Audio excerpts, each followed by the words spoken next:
Our organization, Philanthropy Connections Foundation, celebrated its 12th anniversary in December 2023.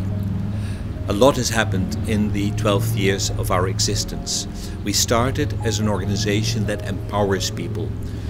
We always say that we provide stepping stones for people to go from poverty to opportunity. We provide people with the tools that they need to create a better future for themselves.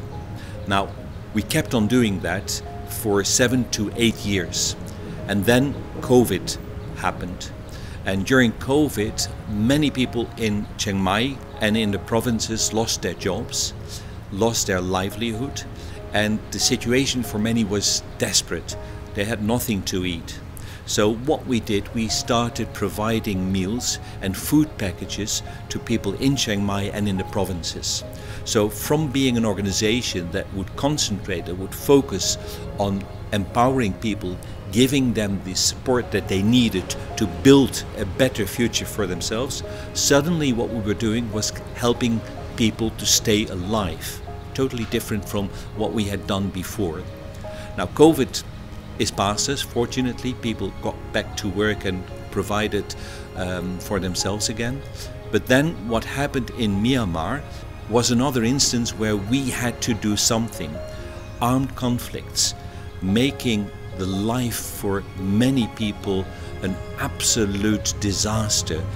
People living in villages that were being attacked, that were literally destroyed, had to flee their homes, their villages, survive in the jungle, survive at the banks of a river. And the only things that they could take with them was what they could carry. So we had hundreds of thousands of people in Myanmar who had nothing to eat, nowhere to sleep, and no medicine to take care of even the simplest diseases. So we had been working for quite some time already with partners inside Myanmar, mainly for educational projects. Now these partners came with requests for emergency aid, for humanitarian aid. And we started doing that.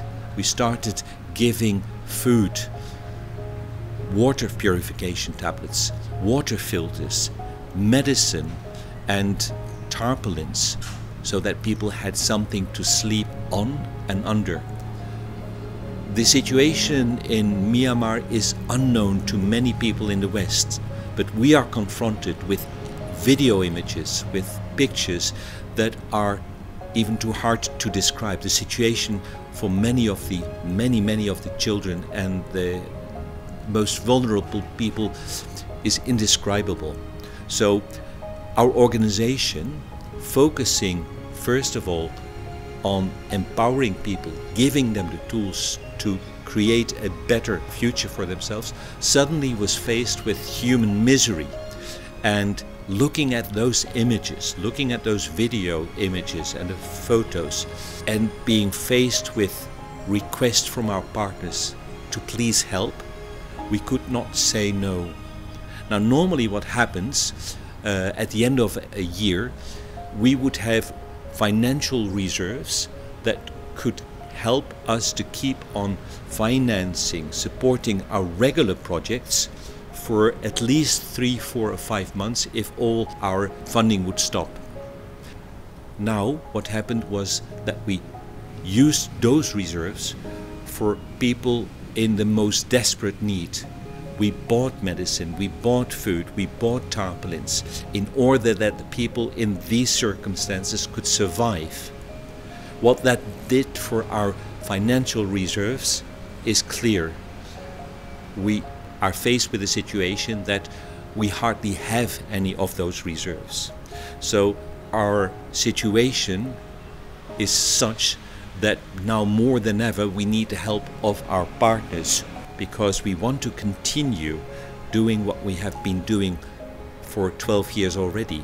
Help support people in very vulnerable positions to create a better future for themselves. But faced with ongoing requests from our partners who tell us about the stories of suffering, huge suffering in Myanmar, we want to help there as well.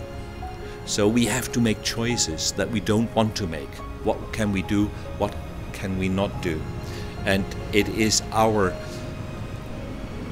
challenge to find the funds to do as much as we can, as we have always done as an organization.